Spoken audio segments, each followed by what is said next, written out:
Are you tired of losing games that you thought you could have so easily won? Are you tired of being so close to getting to the next rank only to fall short because you or your teammate couldn't get the chemistry right? Are you tired of... Alright, you get the point. I would say that I've successfully been able to get to the champ rank and keep it. And there have been a few simple but very effective things that I've done which I think could massively help you in getting to that rank. Even if you're higher than the champion rank, maybe you're a grand champ, maybe you're just a champ but you don't want to D-rank and lose all your progress, I think these tips will be helpful for all ranks. But given I'm only a champ 2, I can't say they've helped me reach grand champ yet, but when I reach it, I'll let you know. Tip 1. Don't hesitate when going for the ball. I can't even begin to count the amount of times I've questioned going for the ball and halfway going for it deciding I shouldn't. This simple mistake has cost me countless games, and it's probably the same for you. The easiest way to fix this is literally just committing fully once you've already begun driving. Even though it might not be the best decision at the time, I would say you're better off showing your teammate that you're going for the ball than opposed to changing your mind halfway there and having to make your team reposition. Now, I'm not saying to just automatically go for every ball or to just not think about what you're doing, but for those moments where you think to yourself, nah, I'm good, to just go instead. Not only will this help your teammate, but the chances are you will be able to recover faster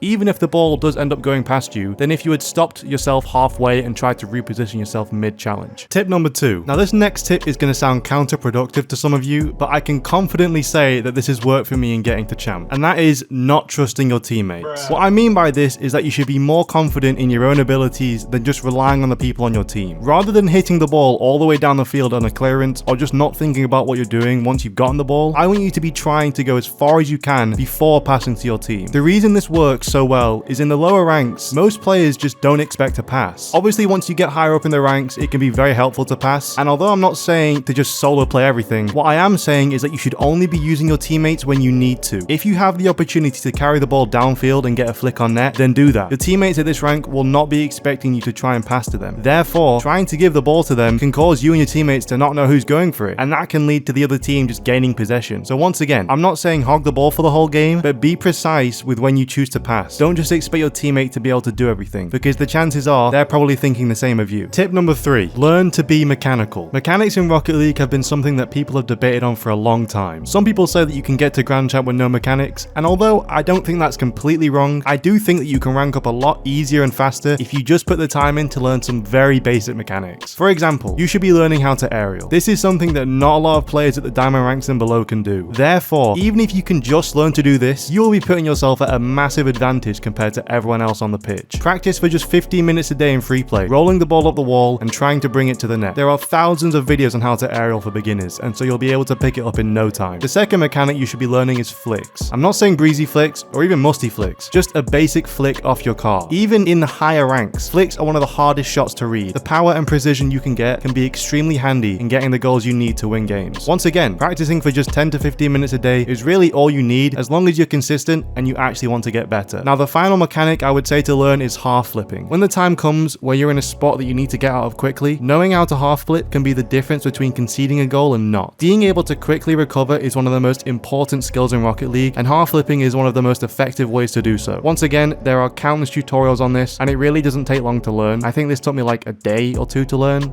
So yeah. Tip 4. Rotations. I cannot stress enough how important this is. Ball chasing, sitting in net, not knowing where your teammate is, these all need to stop. Knowing how to rotate is one of, if not the most important skill to learn. A basic rotation could look like this. Your teammate is going upfield. Should you A, stay back and do nothing? B, rush ahead and try and shoot?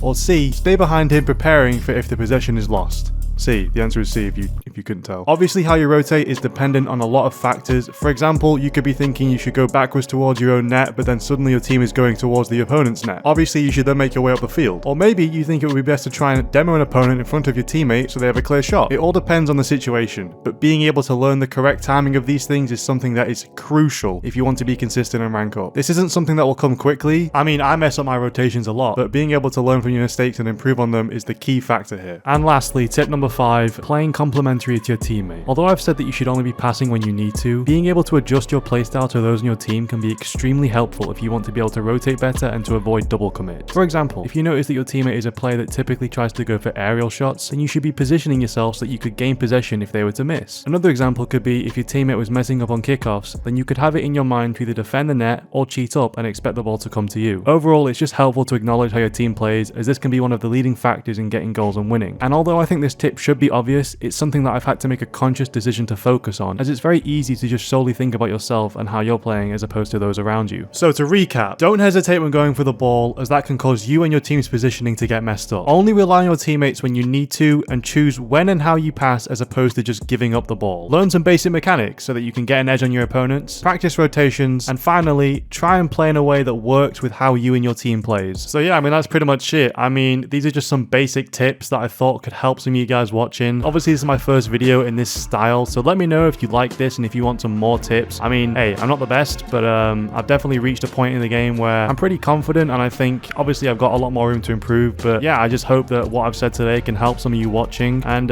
yeah, let me know what you thought. But that's going to be the end of this video, so I hope you did enjoy. If you did, then please leave a like, and if you are new, then please consider subscribing, because we are on the road to 2,000 subscribers. But yeah, thanks for watching, and I'll see you in the next video.